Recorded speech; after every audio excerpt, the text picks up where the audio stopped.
จงช่วยกันช่วยชาติประหยัดทรัพย์จงช่วยกันจัดบัญชีที่ใช้สอยจงช่วยกันใช้จ่ายเงินทองให้น้อยเพื่อเฝ้าคอยและป้องกันแข่งขันแย่งกันจนสวัสดีครับคุณผู้ฟังที่เคารพทุกท่านวันนี้คุยกันวันเสาร์กับชีวินถิ่นไทย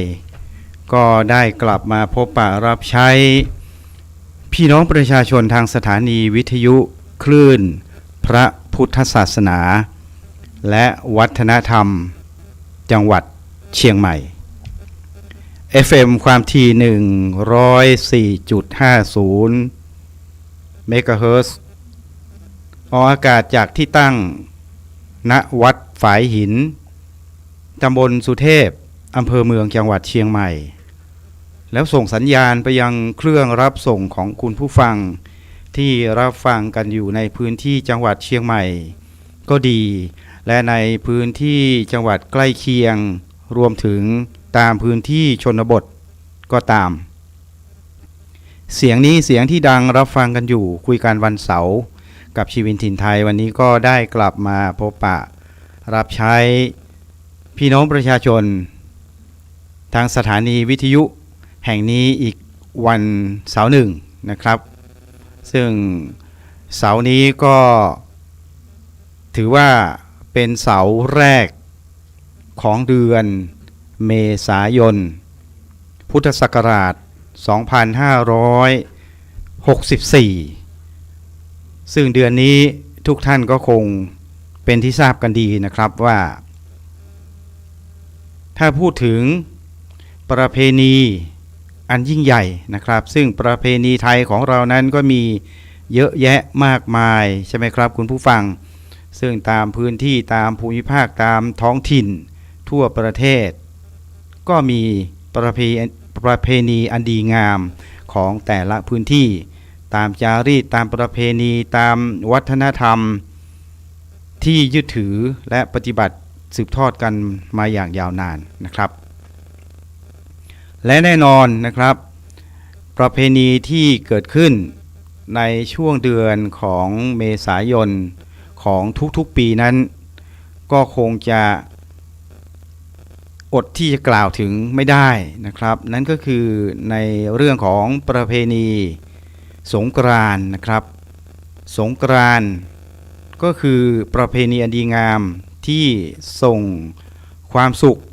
ปลดเปลื้องความทุกข์แล้วก็นำไปสู่การประพฤติปฏิบัติในความดีงามของแต่ละพื้นที่แน่นอนนะครับในพื้นที่ของภาคเหนือเรานะครับไม่ว่าจะเป็นจังหวัดเชียงใหม่ในที่เรามีพื้นที่นะครับมีภูมิลำเนามีบ้านช่องห้องหอมีที่พักอาศัยอยู่กันนะครับมาอย่างยาวนานแล้วก็ในจังหวัดต่างๆไม่ว่าจะเป็นจังหวัดเชียงรายลำพูนลำปางแพร่น่านนะครับก็ถือว่าเป็นเครือข่ายในส่วนความเป็นพื้นที่ใหญ่เป็นพื้นที่จังหวัดที่อยู่ในภาคเหนือของเราก็จะมีประเพณีอันดีงามที่เกิดขึ้นนะครับแต่ด้วย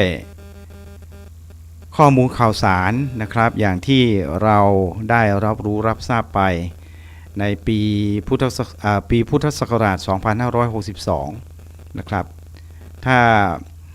ผมคาดการไม่ผิดก็น่าจะอยู่ในช่วงของเดือนนะครับน่าจะอยู่ประมาณกลางปีนะครับกลางปีของปีพุทธศักราช 2562 แล้วก็มามีความชัดเจนในเรื่องข้อมูลข่าวสารที่มีโรคภัยไข้เจ็บนะครับซึ่งทุกท่านก็คงทราบกันอยู่แล้วนะครับว่าโรคภัยไข้เจ็บที่เราพูดถึงนั้นก็หนีไม่พ้นในเรื่องของโรคติดเชื้อไวรัส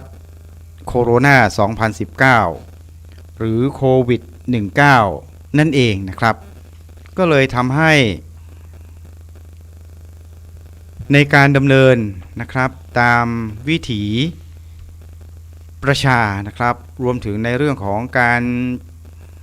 ประพฤติปฏิบัติในช่วงของเทศกาลสงกรานต์นะครับในเรื่องของการเล่นน้ำสาดน้ำนะครับการจัดขบวนนะครับในการดำเนินกิจกรรมในทางเขาเรียกว่าในส่วนของความเป็นประเพณีของคนชาวเหนือนะครับไม่ว่าจะเป็นการรดน้ำดำหัวนะครับการเดินทางไปกราบไหว้ไปเคารพผู้หลักผู้ใหญ่นะครับไม่ว่าจะเป็นในส่วนของส่วนราชการก็ดีนะครับส่วนภาคเอกชนก็ตามนะครับหรือว่าในส่วนของภาค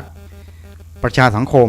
นะครับเช่นรดน้ำดำหัวไปกราบนมัสการพระเถรานุเถระพระผู้ใหญ่นะครับตามสถานที่ตามวัดวาอารามต่างๆก็จะมีการจัดพิธีรดน้ำดำหัวเพื่อขอพรตามประเพณีนิยมนะครับหรือตามรูปแบบที่กระทรวงวัฒนธรรมเขาได้กำหนดไว้นะครับแต่ว่าในปี2562เป็นต้นมานะครับแล้วก็มาจนถึงปีนี้เนี่ยก็ยังไม่สามารถที่จะได้ทำนะครับตามประเพณีต่างๆเหล่านั้นหรือการเล่นน้ำสงกรานต์ได้อย่างเต็ม 100% เหมือนหลายๆปีก่อนที่ผ่านมานะครับก็คือพูดถึงว่าหลายปีก่อนก็คือก่อนที่จะมีการแพร่ระบาดของไวรัสโควิด -19 นั่นเองครับที่เราสามารถที่จะรดน้ำดำหัวเคลื่อนที่ไปในที่ต่างๆด้วยความสุขสนุกสนานนะครับหรือว่าอาจจะมีการประแป้งนะครับรดน้ำดำหัวผู้หลักผู้ใหญ่มีการรดน้ำขอพรมีการสาดน้ำสงกรานต์นะครับอันนี้ก็คงไม่ได้ขอพรคือเล่นสนุกเพื่อความสนุกสนานนั่นเองครับแต่ว่ามาปีนี้เนี่ยก็ต้องงดไปก่อนนะครับเพราะว่าหลายๆประเทศนะครับหลายๆประเทศที่เขายังไม่สามารถที่จะควบคุมนะครับในส่วนของโรคภัยไข้เจ็บในส่วนนี้นะครับโดยเฉพาะประเทศทางยุโรปก็ดีนะครับทางออสเตรเลียหรือว่าในทาง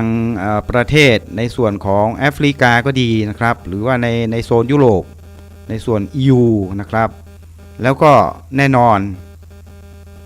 พื้นที่แถบเอเชียของเรานะครับซึ่งก็ยังมีปัญหาในเรื่องของการควบคุมนะครับการควบคุมการแพร่เชื้อโรคภัยไข้เจ็บต่างๆเหล่านี้นะครับแล้วก็ถึงแม้ว่าจะมี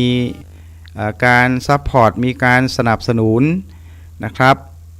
จากทางรัฐบาลที่บริหารจัดการในการที่จะติดต่อนะครับเพื่อขอซื้อวัคซีนโควิด -19 นะครับมาจากส่วนต่างๆของประเทศใน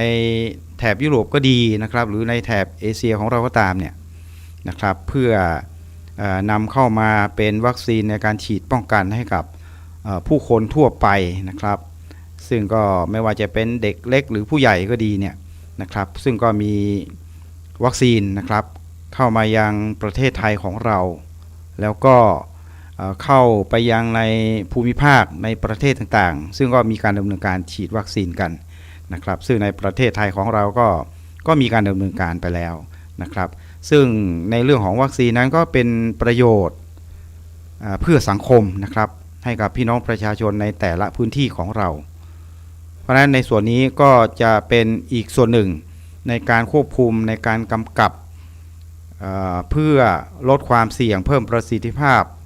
ในเรื่องของภูมิคุ้มกันให้กับพี่น้องประชาชนทุกหมู่เหล่านะครับได้มีความปลอดภัยเพราะฉะนั้นในปีพุทธศักราช 2564 ซึ่งในช่วงของเทศกาลสงกรานต์นะครับก็จึงได้มีมาตรการนะครับในส่วนของการควบคุมเพื่อป้องกันการแพร่ระบาด มาตรการนั้นเขาเรียกว่ามาตรการสงกรานต์ปี 2564 นะครับก็จึงได้มีการงดสาดน้ำประแป้งปาร์ตี้โฟมลดความเสี่ยงการแพร่ระบาดของโรคภัยไข้เจ็บนะครับแต่ว่าในส่วนของความเป็นประเพณีนิยมนะครับก็ยังสามารถดำเนินการได้เช่นการจัดพิธีสงน้ำพระก็ดีนะครับรวมถึงในเรื่องของกิจกรรมทางศาสนาสามารถจัดทำดำเนินการได้การจัดพิธีรดน้ำดำหัวขอพรผู้หลักผู้ใหญ่ตามประเพณีนิยมนะครับการเดินทางไปในพื้นที่เพื่อเป็นการท่องเที่ยวในต่างจังหวัดสามารถดำเนินการได้นะครับเพราะว่าอันนี้ก็เป็นการสนับสนุนในเรื่องของการท่องเที่ยวนั่นเองนะครับคุณผู้ฟังก็คือทำให้พี่น้องประชาชนนะครับซึ่งผมก็ทราบว่าในช่วงของเดือนเมษายนนี้นะครับก็จะมีนะครับมีวันหยุดยาวหลายวันนะครับเพราะฉะนั้นการท่องเที่ยวก็แน่นอนนะครับก็ต้องมีการเดินทางไปเมื่อมีการเดินทางไปก็ต้องใช้ยวดยานพาหนะก็ต้องมีการเติมสป.นะครับเติมเสบียงเติมน้ำมันมีการจับจ่ายใช้สอยมีการใช้งบประมาณนะครับตามฐานานุรูปของพี่น้องประชาชนนะครับหรือคนมีโอกาสในการจับจ่ายใช้สอยเงินทองได้มากมายนะครับก็สามารถที่จะไปท่องเที่ยวได้เป็นจำนวนหลายวันสามารถที่จะพักในสถานที่ซึ่งมีความหรูหรานะครับส่วนพี่น้องประชาชนที่พอมีพอกินพออยู่พอได้ก็คงไปเท่าที่เราทำได้นะครับตามความเหมาะสมตามฐานะของเรานะครับแล้วก็ตามเขาเรียกว่าข้อจำกัดของแต่ละท่านนั่นเองนะครับอันนี้เราก็ไม่ว่ากันแต่ว่าทั้งนี้ทั้งนั้นเนี่ยในปีพุทธศักราช 2564 รู้สึกผมจะติดขัดเผอิญต้องขออภัยคุณผู้ฟังด้วยเพราะว่าวันนี้ไม่ได้เอาน้ำอุ่นมาด้วยนะครับเพราะว่าคอก็มันก็เสียงก็ยังไม่ค่อยเต็มที่เท่าไหร่นะครับเสียงไม่ค่อยเต็มที่เท่าไหร่ก็คงจะต้องยึดตามมาตรการของทางที่ประชุมของสบคนะครับโดยทางนายแพทย์ทวีสินวิษณุโยธินโฆษกศูนย์บริหารสถานการณ์แพร่ระบาดของโรคติดเชื้อไวรัสโคโรนา 2019 นะครับซึ่งก็ได้มีการประชุมในที่ประชุมใหญ่นะครับเมื่อหลายวันผ่านมานะครับซึ่งในขณะนี้ก็มีการดำเนินการติดตามในเรื่องของข้อมูลข่าวสารก็ดีนะครับในเรื่องของตัวเลขในเรื่องของสถานที่นะครับที่มันมีความเสี่ยงนะครับในเรื่องของโรคภัยไข้เจ็บต่างๆก็จะมีการติดตามนะครับข้อมูลข่าวสารในเรื่องของการควบคุมการแพร่ระบาดตรงไหนนะครับมีการแพร่ระบาดเชื้อโรคติด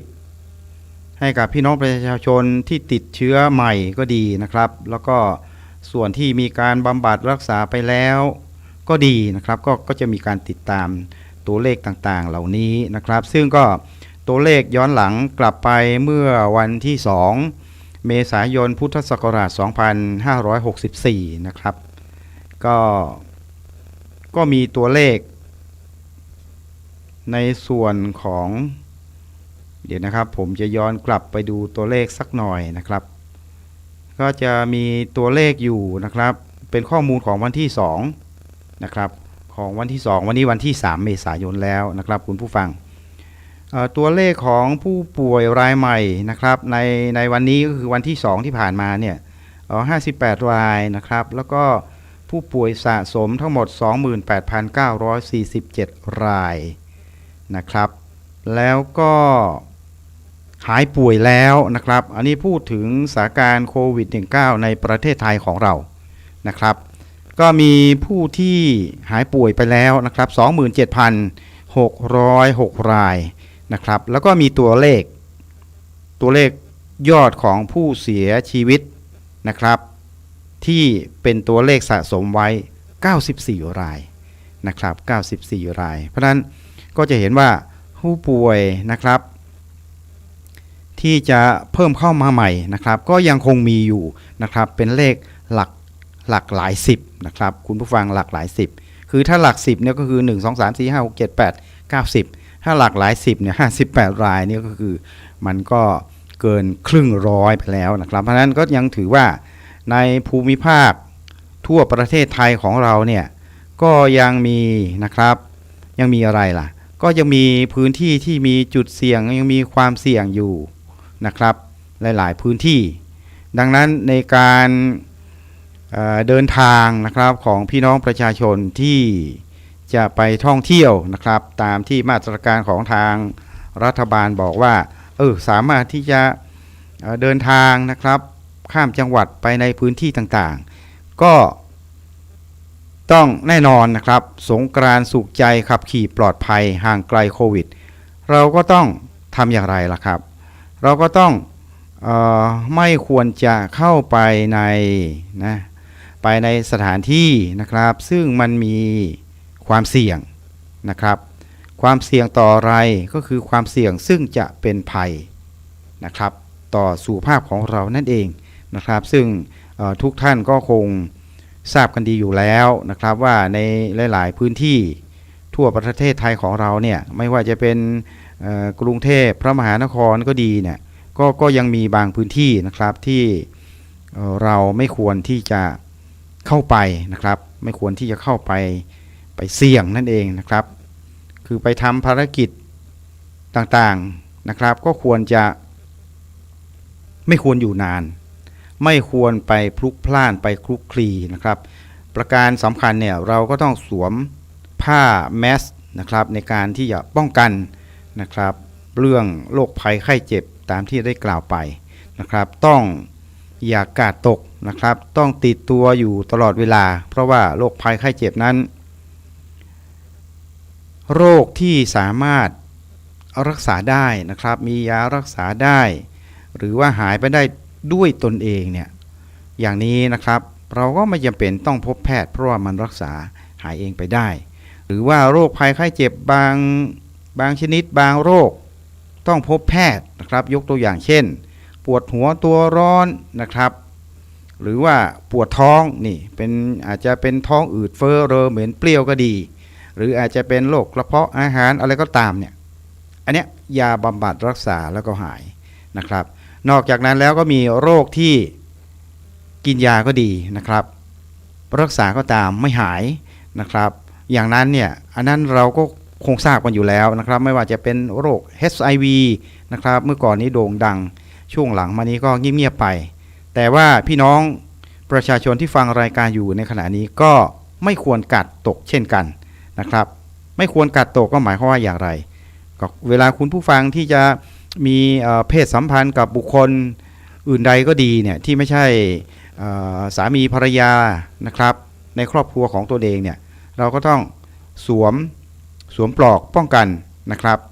สวมปลอกอย่างนี้เป็นต้นเขาเรียกถุงยางอนามัยนะครับแต่ว่าถ้าเป็นโรคภัยไข้เจ็บเป็นโควิดนะครับโรคภัยไข้เจ็บโรคโควิด-19 อย่างนี้ก็ต้องสวมแมสนะครับต้องพกอะไรอีกต้องพกแอลกอฮอล์นะครับพกเจลล้างมือนะครับหรือว่าบางท่านก็อาจจะต้องมีเขาเรียกว่าเครื่องวัดนะครับซึ่ง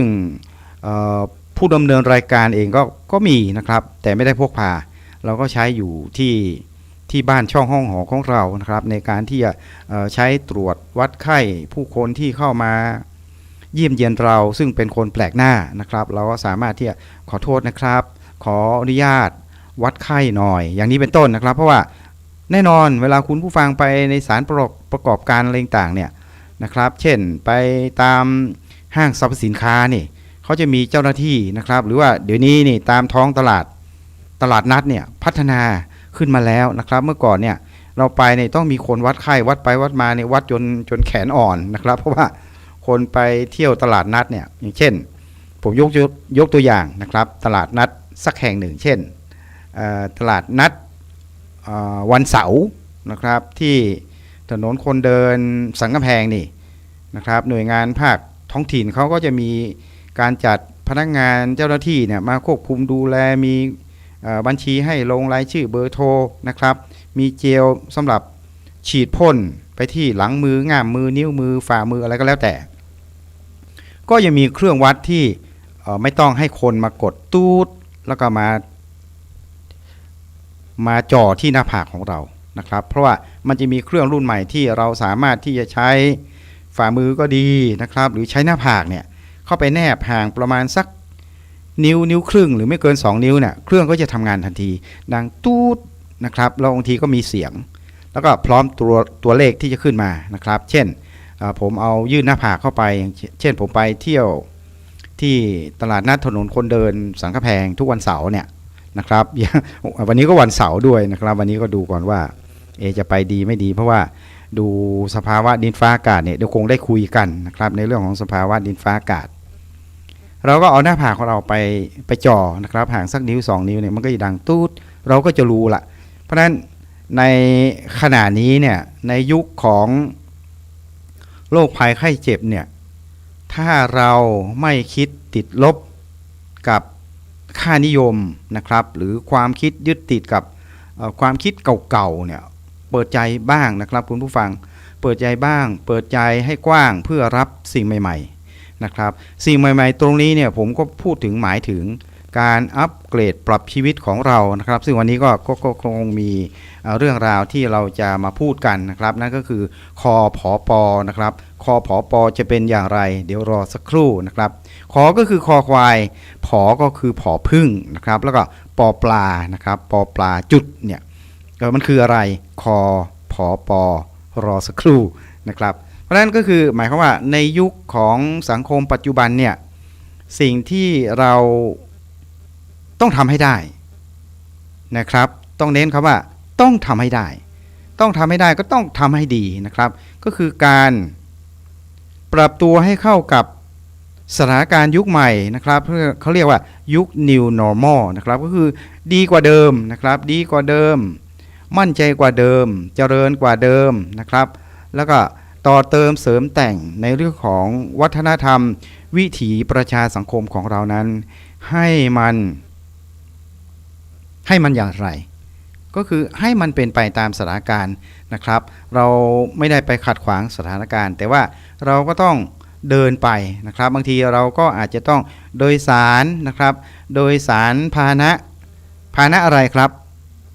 พาหนะรถยนต์นะครับในการเดินทางไปสถานที่ต่างๆที่เราไม่จำเป็นจะต้องไปลงทุน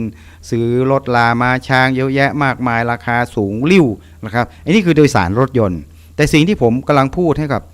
คุณผู้ฟังนะครับในรายการคุยกันวันเสาร์กับชีวินถิ่นไทยวันนี้ก็คือโดยสารไอเดียนะครับโดยสารไอเดีย IDEA ก็คือความคิดนะครับเพราะว่าบางทีเนี่ยสติปัญญาของเราอาจมีข้อจำกัดอาจจะเนื่องด้วยอะไรเนื่องด้วยปัญหาสุขภาพเนื่องด้วยสมาธิกลายเป็นเลอะเทอะนะครับก็คือมันไม่อยู่กับร่องมันไม่อยู่กับรอยนะครับมันลอยไปไหนก็ไม่รู้นะครับบางทีเนี่ยบางวันเนี่ยเราก็ต้องพยายามดึงเข้ามานะครับดึงอะไรครับก็ดึงกระแสความคิดของเราเนี่ยให้มันอยู่ใกล้ตัวของเราเมื่อกระแสความคิดสมาธิเราดึงแล้วมันอยู่ตรงนี้ยังอยู่ในใจของเราเนี่ยก็จะทำให้เรานั้นคิดได้นะครับคิดได้แล้วก็สามารถที่จะดำเนินชีวิตไปตามความคิดของเรานะครับตามคันลองนะครับตามแนวทางแล้วก็ตามความเหมาะสมนะครับคำว่าเหมาะสมนั้นนะครับมันก็เป็นเรื่องของอัตตานะครับเพราะว่าเหมาะสมของผู้ดำเนินรายการนะครับกับเหมาะสมของคุณฟังล่ะมันก็มีข้อแตกต่างกันใช่ไหมครับเพราะว่าเหมาะสมหรือว่าถูกต้องถูกใจเนี่ยนะครับมันเป็นอัตราของแต่ละคนนะครับแต่ว่าคำว่าถูกต้องตามกฎหมายก็แน่นอนก็ต้องเป็นไปตามมติของสังคมที่ได้กำหนดไว้นะครับถูกตาถูกใจเนี่ยบางทีอีกคนหนึ่งมองสวยนะครับมองสวยแต่อีกคนหนึ่งมองว่าก็พอไปวัดไปว่าได้นะครับเพราะนั้นสายตาของแต่ละท่านเนี่ยมันไม่เท่ากันนะครับเพราะนั้น คำว่าสายตาไม่เท่ากันเนี่ยคุณผู้ฟังก็คงทราบกันดีนะครับบางคนก็สายตายาวนะครับมองโน้นเป็นกิโลนะครับเห็นรถแล่นมาแต่ไกลนะครับอีกคนหนึ่งก็มองไม่เห็นนะครับต้องทำอะไรนะครับก็ต้องใช้กล้องส่องทางไกลใช่ไหมครับมันเป็นอย่างนี้บางคนก็สายตาสั้นบางคนก็สายตาเอียงเนี่ยเราถึงพูดได้ว่าในเรื่องของทัศนะมุมมองของแต่ละคนเนี่ยสมองเนี่ยมันก็ตรองความคิดพินิจดูแล้วก็ในที่สุดมันก็จะให้คำตอบออกมานะครับคำตอบออกมาก็ออกมาเป็นคำพูดเป็นการสื่อสารนะครับไม่ว่าจะเป็นวจนะภาษาก็ดีเป็นเสียงพูดอวัจนะก็คือใช้ภาษากายนะครับเรียก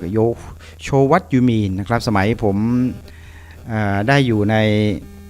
สโมสรฝึกพูดเนี่ยเขาก็จะมีบทพูดนะครับบทพูดในลำดับขั้นต้นเนี่ยเดิมทีเนี่ยเขามีบทพูดนะครับอันนี้นอกเรื่องนิดเดียวนะครับเพราะว่าผมพูดถึงในเรื่องของทัศนะผมพูดในเรื่องของการแสดงออกทางความคิดทางจิตวิญญาณแล้วออกมาเป็นคำพูดออกปากเนี่ยนะครับก็เป็นการใช้เสียงนะครับก็เป็นวจนะภาษาเช่นกอไก่ขอไข่เนี่ยนะครับแต่ว่าถ้ามันเป็นโชวัตยูมีนเป็นอวัจนะภาษามันก็ใช้ภาษากายใช่ไหมครับใช้ตาใช้มือใช้นิ้วนะครับ1 2 3 4เนี่ยก็ยกมือหรือว่าอาจจะเป็นทัศนสัญญาณแบบเจ้าที่จราจรนะครับเวลาเขาเป่านกหวีดออกไปเนี่ยนะครับก็ใช้มือนะครับยื่นออกไปข้างหน้าเนี่ยก็คือหยุดนะครับพอโบกไปซ้ายไปขวาเนี่ยก็เป็นการบังคับนะครับบังคับทิศทางให้ยานพาหนะทุกคันที่แล่นหรือผ่านไปผ่านมาตามถนนหนทางในจุดที่มีเจ้าพนักงานควบคุมสัญญาณนะครับเขาก็จะเป็นผู้ที่กำหนดทิศทางนะครับให้กับยวดยานพาหนะให้ผู้ขับขี่เนี่ยได้เห็นว่าไปทางซ้ายนะไปทางขวานะครับหรือไปตรงหรือหยุดนะครับหรือหยุดอย่างนี้เป็นต้นอันนี้ก็เป็นอวัจนภาษาเพราะฉะนั้น ขออภัยนะครับ ก็วันนี้มาอยู่ห้องส่งใหม่วันนี้ก็รู้สึกว่าอบอุ่นนะครับอบอุ่นแต่ว่าก็อาจจะวังเวงนิดๆนะครับเพราะว่าปกติเนี่ยเราก็จะเห็นหน้าของ ผู้ที่ควบคุมระบบนะครับควบคุมระบบแต่ว่าวันนี้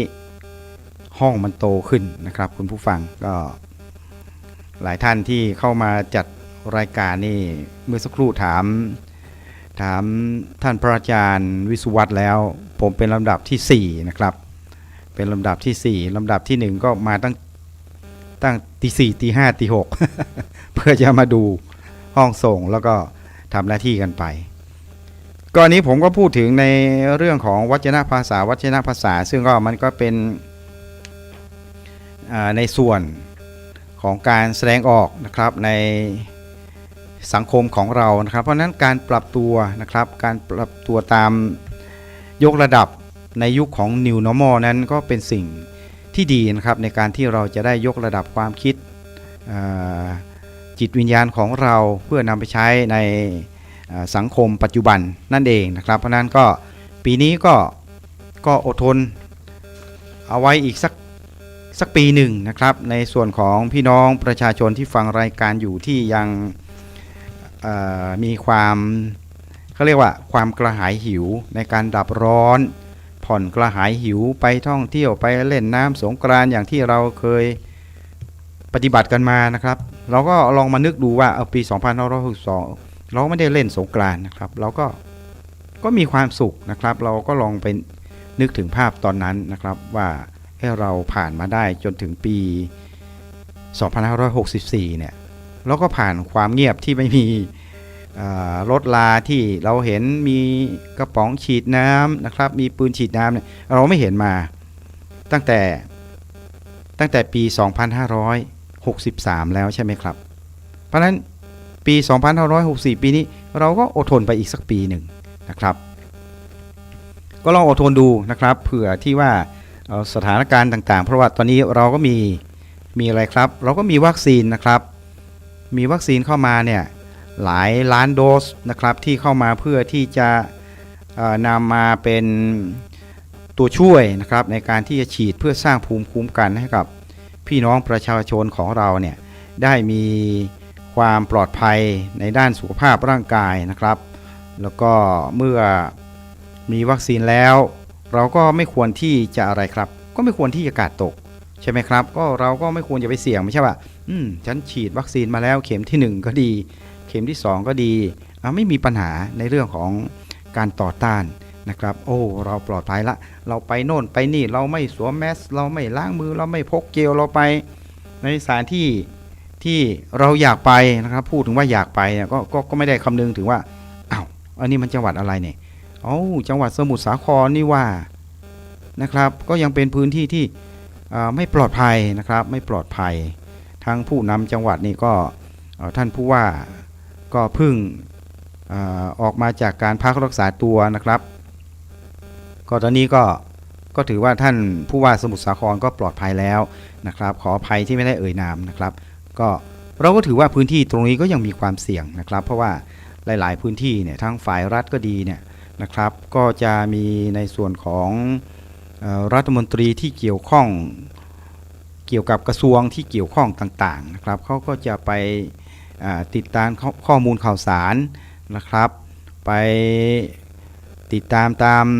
แนวชายแดนก็ดีนะครับที่มันมีปัญหา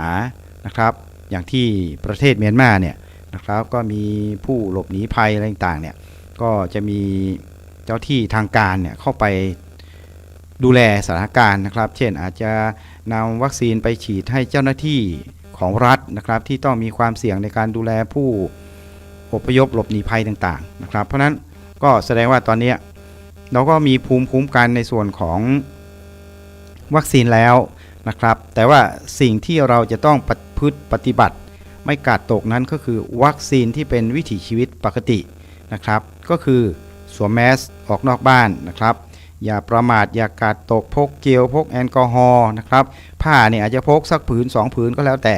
นะครับเมื่อนำกลับไปที่บ้านก็ลองเอาไปซักดูนะครับซักมันใช้การได้ไหมถ้ามันใช้การได้เราก็เอามารีดด้วยเตารีดเพื่อฆ่าเชื้อนะครับด้วยความร้อนเนี่ยนะครับก็ใช้ไปตอนนี้โอ้โหคุณผู้ฟังมันเยอะจริงๆนะครับตามท้องตลาดเนี่ยโอ้โหผมว่าอย่ากังวลนะครับไม่ว่าเจลไม่ว่าจะเป็นผ้านะครับไม่ว่าจะเป็นอุปกรณ์ทางการแพทย์เนี่ยโอ้มีเยอะแยะไม่ต้องกลัวนะครับซื้อใช้ 4-5 วันทิ้งซื้อใหม่นะครับแล้วก็ราคาถูกนะครับนอกนั้นคุณผู้ฟังก็สามารถที่จะทำอะไรครับช่วยเหลือตนเองนะครับช่วยเหลือตนเองตามหลักพุทธศาสตร์ก็คืออัตตาหิอัตโนนาโถนะครับก็ขี้เกียจซื้อลองทำดูนี่เป็นความสุขภายในครอบครัวนะครับไม่ว่าจะเป็นแผ่นใสหน้ากากใสอะไรก็แล้วแต่เนี่ยนะครับเพื่อใส่ป้องกันไม่ว่าจะเป็นแมสซื้อผ้ามาเย็บเรามีจักรใช่ไหมครับซื้อจักรคนซื้อจักรเล็กๆก็ดีนะครับผมซื้อมาตวงใช้ไม่ได้ทิ้งไปแล้ว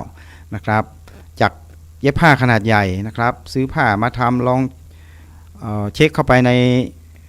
Google นะครับไปดูข้อมูลการจัดทำความรู้มันเยอะแยะเหลือเกินนะครับในยุคสังคมออนไลน์เนี่ยในยุคคอมพิวเตอร์นะครับยุค 4G 5G เนี่ยคุณผู้ฟังสามารถค้นหาข้อมูลได้ทุกเรื่องนะครับเพราะนั้นโลกของเทคโนโลยีเนี่ย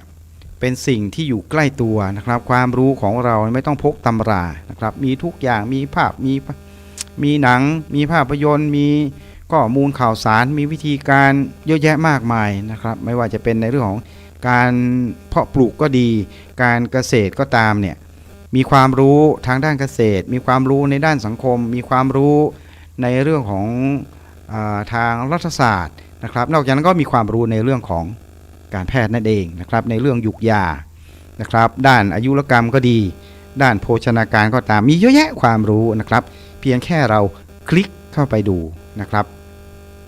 คลิกเข้าไปดูแล้วก็จะดำเนินการอย่างไรต่อไปเมื่อจะเซฟเก็บไว้นะครับเพื่อเป็นข้อมูลเป็นแหล่งความรู้ของเราในการที่จะพูดชี้แจงแถลงไขให้กับคนในครอบครัวของเราก็เป็นเรื่องของเราที่จะดำเนินการนะครับแต่ว่าทั้งนี้ทั้งนั้นเนี่ยเราก็ต้องระมัดระวังในเรื่องของการเผยแพร่ด้วยนะครับเพราะว่ายังมีพระราชบัญญัติคอมพิวเตอร์ในเรื่องของข้อมูลข่าวสารนะครับในเรื่องของกฎหมายลิขสิทธิ์ นะครับอันนี้ก็คุณผู้ฟังก็อย่าเพิกเฉยอย่าละเลยนะครับเพราะฉะนั้นทำอะไรก็ตามเนี่ยถ้ามันมีการแชร์ต่อเนี่ยเราก็ควรที่จะให้เครดิตนะครับโดยเฉพาะในเรื่องของข้อมูลภาพนะครับว่าคุณรับมาจากไหนแล้วคุณไปดำเนินการต่อซึ่งไม่ได้เกี่ยวกับธุรกิจการค้าการขายเนี่ยเพื่อเป็นความรู้นะครับให้กับผู้คนได้เรียนรู้ได้เตรียมตัวได้ป้องกันภัยอะไรต่างๆเนี่ยนะครับคุณเอาภาพมาจากไหนคุณก็ควรให้เครดิตให้กับเจ้าของภาพไปด้วยนะครับเพื่อความภาคภูมิใจของเขานะครับแล้วก็อีกอย่างมันก็มีในเรื่องของลิขสิทธิ์ในเรื่องของข้อมูลข่าวสารตรงนี้ด้วยเพราะฉะนั้นเราก็ควรที่จะต้องประพฤติปฏิบัติไปตามคันลองนะครับตามมาตรการของมิติสังคมต่อไปนั่นเองนะครับก็พูดกันไม่ใช่ยาวนะครับข่าวสารข่าวอากาศวันนี้เนี่ยก็ต้องเรียนคุณผู้ฟังด้วยว่าสภาพดินฟ้าอากาศวันนี้เนี่ยผมมาก็รู้สึกว่าท้องฟ้านะครับคุณผู้ฟังท้องฟ้ามันไม่สะอาดเลยนะครับมันไม่สะอาดท้องฟ้าก็มันมีเมฆหมอกนะครับตอนนี้ก็อุณหภูมินะครับผมอยู่ในห้องส่งขนาดนี้เนี่ยก็อุณหภูมิก็อยู่30กว่าองศานะครับเพราะว่าตอนนี้เราอยู่ในห้องส่งนะครับอยู่ในห้องส่งแล้วก็ประกอบกับว่าก็ยังมีเครื่องปรับอากาศนะครับมีพัดลมดูดอากาศด้วยเพราะฉะนั้นอุณหภูมิในห้องส่งก็คงจะเป็นอุณหภูมิที่เหมาะสมนะครับกับการใช้ชีวิตในช่วงของการดำเนินรายการนะครับอย่างน้อยก็ประมาณเกือบชั่วโมงละก็เป็นบรรยากาศอย่างนี้นะครับแต่ว่านอกห้องส่งไปแล้วนะครับผมก็เชื่อว่าอุณหภูมิก็คงจะร้อนนะครับคงจะร้อนไปตามระยะเวลานะครับไปตามระยะเวลาไม่ว่าจะเป็นช่วงบ่ายก็ดีนะครับก็คงจะมากขึ้นนะครับแต่ว่าวันนี้จะถึง40หรือเปล่านั้นก็คุณผู้ฟังก็สามารถที่จะตรวจสอบข่าวอากาศเหล่านี้ได้นะครับดูตามเขาเรียกว่าแอปพลิเคชันนะครับก็จะมีการรายงานในเรื่องของสภาพอากาศนะครับตอนนี้ก็ดอยสุเทพนะครับไปดูข้อมูลข่าวสารแล้วเขาบอกว่ามีแดดจัดเป็นบางส่วนนะครับมีแดดจัดเป็นบางส่วนผมมาเมื่อสักครู่นี้ก็มาตามสายคันคลองก็แดดก็ไม่ร้อนนะครับคุณผู้ฟังก็คือสบายๆนะครับแต่ว่าถ้าไปในสถานที่ไกลๆไปตามต่างจังหวัดนั้นก็ไม่แน่ใจเหมือนกันนะครับเพราะว่าตอนนี้ท้องฟ้ามันขมุขมัวนะครับก็คงต้องสวมผ้าป้องกันในเรื่องของมลพิษในเรื่องของอากาศเสียนะครับ pollution pollutant อะไรก็แล้วแต่เนี่ยมันเป็นมลพิษมลภัยทางอากาศเนี่ยก็ควรสวมใส่นะครับสวมใส่แว่นตาด้วยนะครับเพราะว่าอากาศก็มันอาจจะมีส่วนของ PM 2.5 นะครับมีปริมาณเท่าไหร่นะวันนี้ผมก็ไม่ได้เช็คในเรื่องของตัวเลขนะครับแต่ว่าก็รู้ว่าถ้ามันเข้าตาเราเนี่ยมันก็จะมีอาการระคายเคืองได้นะครับแล้วก็อากาศก็มันไม่สดใสนะครับมันไม่สดใสแล้วก็ผมไม่แน่ใจช่วงบ่ายๆเนี่ยมันอาจจะมีลมฝนลมพัดลมเพเฮซัดเข้ามานะครับในตอนสัก16 นาฬิกากว่าเนี่ยก็ไม่แน่ใจนะครับเมื่อวานนี้ก็รู้สึกว่ามีลมโชยพัดเย็นๆนะครับเข้ามาประทะร่างกายของเราเนี่ยก็รู้สึกว่าสงสัยฝนน่าจะมานะครับแต่ว่าจริงๆแล้วก็ต้องขอบคุณนะครับหน่วยงานราชการที่มีการพยากรณ์อากาศว่าฝนฟ้านี่จะมาก่อนฤดูกาลนะครับซึ่งจริงๆแล้วก็มาตั้งแต่มีนาแล้วนะครับก็มีน้ำเติมเต็มลงไปแม่น้ำลำคลองนะครับทำให้ดินมีความเขียวขจีนะครับชุ่มชื้นนะครับก็ทำให้มีความเย็นในตอนกลางค่ำกลางคืนขึ้นมาทำให้เรานั้นเขาเรียกว่ามีอากาศมีโอโซนที่เราสามารถสูดนะครับโดยที่ว่าเราจะได้ลดภาระค่าใช้จ่ายในเรื่องของระบบเครื่องปรับอากาศนะครับแทนที่จะใช้เครื่องปรับอากาศก็มีความชื้นมีความเย็นขึ้นมานะครับถ้าไม่จำเป็นเราก็ไม่เปิดพัดลมเราก็ไม่เปิดเครื่องปรับอากาศเพราะว่าค่าไฟก็อาจจะ เป็นส่วนหนึ่งที่ทำให้เรานั้นมีภาระเพิ่มค่าใช้จ่ายได้ใช่ไหมครับคุณผู้ฟังเพราะนั้นก็ต้องใช้สภาพความเป็นจริงนะครับใช้ขันติบารมีอดทนมั่งนะครับก็จะทำให้การสภาพคล่องของเรานั้นอยู่ได้นะครับอย่างน้อยๆก็มนุษย์เงินเดือนเนี่ยก็ขอให้อยู่ใกล้เงินเดือนออกในงวดต่อไปก็แล้วกันนะครับเพราะว่าข้าราชการนะครับเขาก็จะมีค่าใช้จ่ายเยอะแยะมากมายข้าราชการบำนาญก็เหมือนกันนะครับแต่ว่าเงินเดือนไม่ได้ขึ้นละนะครับส่วนข้าราชการประจำการเนี่ยเขาก็จะมีเงินเดือนมีขั้นขึ้นในส่วนของรัฐวิสาหกิจก็ดีเนี่ยนะครับส่วนข้าราชการบำนาญเงินเดือนไม่ได้ขึ้นละตัวเลขก็ตายตัวนะครับเพราะนั้นก็ต้องระมัดระวังควบคุมค่าใช้จ่ายนะครับหิวนะครับก็อาจจะต้องอดทนนะครับคำว่าหิวนะคือไม่ใช่ว่าทานทุกอย่างที่ขวางหน้าไม่ใช่นะครับก็คือทานเพื่ออยู่นะครับอยู่เพื่อทานนะครับหรือบางท่านบอกว่ากินเพื่ออยู่เพื่อกินกินเพื่ออยู่นะครับอยู่เพื่อมีชีวิตนะครับมีชีวิตเพื่อที่จะได้ทำหน้าที่ในส่วนที่เป็นคุณประโยชน์ให้กับครอบครัวและสังคมต่อไปก็แล้วแต่มุมมองนะครับเพราะว่าทัศนะก็อย่างที่บอกไปนะครับว่าสติปัญญาของคนเรานั้นมันก็ไม่เท่ากันนะครับมันไม่เท่ากันบุญก็ไม่เท่ากันนะครับบุญไม่เสมอกันก็คุยกันไม่ค่อยรู้เรื่องใช่ไหมครับคุณผู้ฟังถ้าบุญเท่ากันศีลเสมอกันเนี่ยคุยกันรู้เรื่องคุยแป๊บเดียวนะครับก็เข้าถึงเขาเรียกว่าสัจธรรมนะครับเข้าถึงความจริงที่เป็นจริงของมนุษย์นะครับที่ว่าเกิดแก่เจ็บตายนะครับไปไม่กลับหลับไม่ตื่นหนีไม่พ้นทุกคนก็เป็นยึดเป็นสรณะนะครับไม่ว่าจะเป็นเรื่องมรณะสติก็ดีเนี่ยอันนี้ก็เป็นเรื่องราวนะครับที่ทุกท่านคุ้นเคยนะครับหรือว่าไม่คุ้นเคยก็ดีเนี่ยวันนี้พูดให้ฟังก็ลองไปยึดเป็นหลักประกันสำหรับชีวิตของเราว่าจะอยู่จนถึงอายุไขก็ดีนะครับก็ต้องไม่ประมาทนะครับการที่จะอยู่จนถึงอายุไขเราก็ต้องไม่ประมาทนะครับก็ต้องยึดหลักสัจธรรมความจริงในเรื่องของพุทธศาสตร์นะครับในการดำเนินชีวิตแล้วก็มีเวลาทำบุญก็ไปทำพุทธกิจอันนั้นก็ว่าไปนะครับใครมีความสะดวกเข้าวัดวาอารามสถานที่ไหนก็เสริมสร้างบารมีนะครับก็วันนี้ก็เอาบุญมาฝากคุณผู้ฟังด้วยก็แล้วกันนะครับทุกท่านที่ฟังอยู่เพราะว่าทุกเช้าผมกับครอบครัวก็จะใส่บาตรทำบุญอุทิศส่วนกุศลไปยังพ่อแม่ปู่ย่าตายายลุงป้าน้าอาครูบาอาจารย์เพื่อนฝูงนะครับรวมถึงเทวบุตรเทวดานะครับที่รักษาสถานบ้านช่องห้องหอก็ดีนะครับในถิ่นฐานที่เราพำนักอาศัยก็ตามเนี่ยเราก็กรวดน้ำนะครับไปให้บรรพบุรุษไปให้สัมภเวสีไปให้บุพการีของเราที่ได้ล่วงลับดับขันไปได้ถึงแก่กรรมไปนะครับได้อธิษฐานจิตบอกกล่าวให้เขามารับอานิสงส์ผลบุญนะครับให้ดวงวิญญาณเหล่านั้นได้พ้นจากที่ยากเข็ญนะครับยากจนเข็ญใจขอให้ได้ประสบสุขในชั้นวิมานฉิมพลีต่อไปนะครับก็คือสวงสวรรค์ชั้นพรหมก็ว่ากันไปอันนี้ก็เป็นเรื่องของการอธิษฐานจิตนะครับแล้วก็กรวดน้ำแล้วเป็นสิทธิ์ที่คุณผู้ฟังสามารถทำได้นะครับแล้วก็อานิสงส์ผลบุญมันก็แล้วแต่นะครับว่า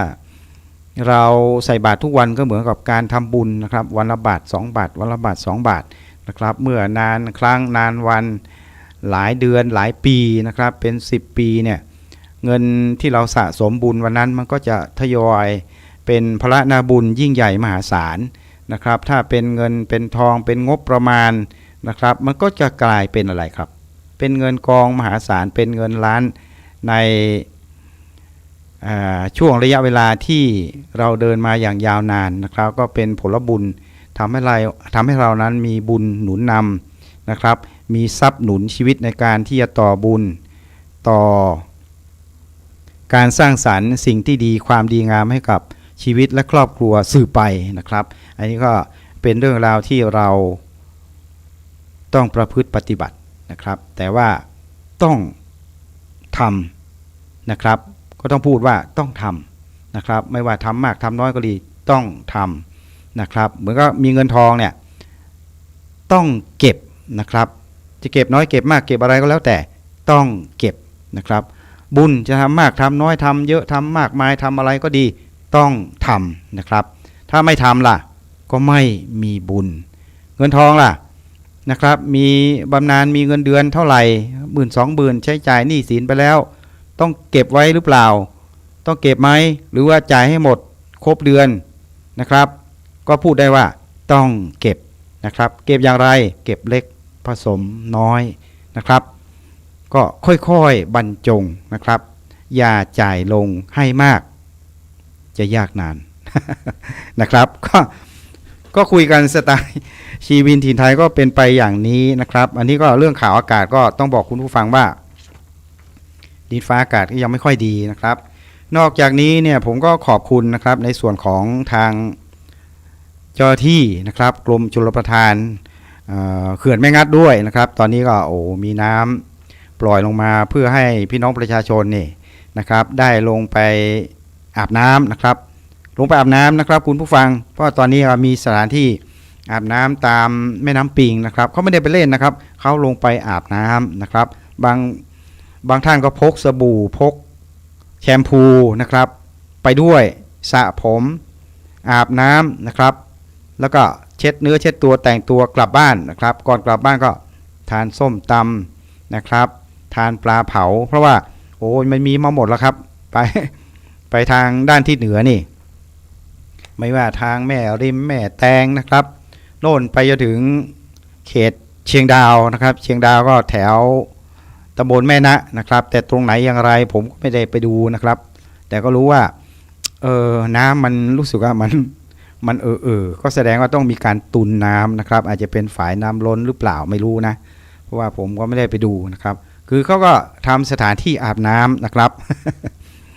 ให้กับผู้ที่เดินทางไปพักจอดรถมันร้อนนะครับก็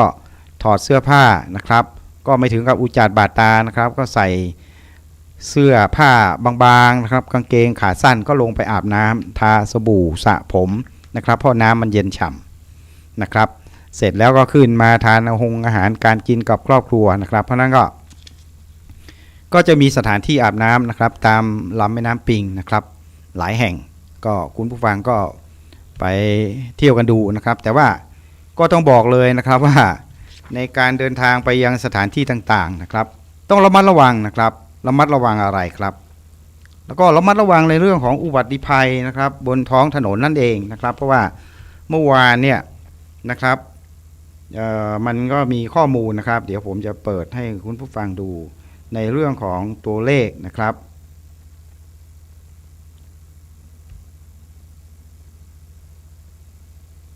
เดี๋ยวนะครับแป๊บเดียว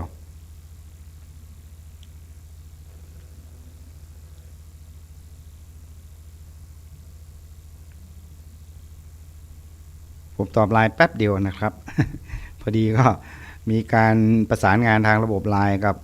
น้องๆ